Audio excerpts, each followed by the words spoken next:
దక్షిణ కైలాసంగా పేరుగాంచిన శ్రీకాళహస్తీశ్వరుని పలువురు ప్రముఖులు దర్శించుకుని మొక్కులు చెల్లించుకున్నారు. ఆలయ అధికారులు దర్శన ఏర్పాట్లను చేశారు.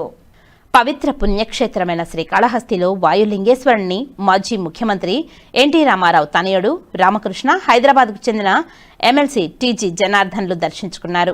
వారికి ఆలయం వద్ద అభిమానులు ఘనంగా స్వాగతం పలికారు.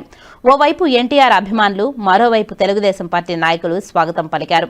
ఆలయం తరఫున దక్షిణ గోపురం వద్ద ఆలయ మర్యాదలతో ఏఈఓ విద్యాసాగర్ రెడ్డి, వీఆర్ఓ రవిలు స్వాగతం పలికి వేద మంత్రాలతో స్వామి సన్నిధికి స్వాగతం పలికారు. వారికి తెలుగుదేశం నాయకులు స్వాగతం పలికారు.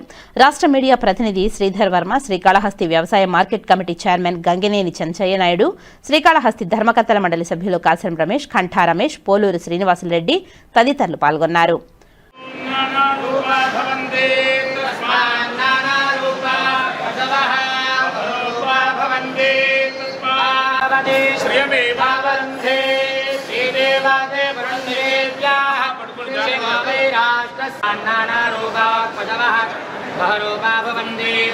కళ్యాణం కరుణా వరుణాలయ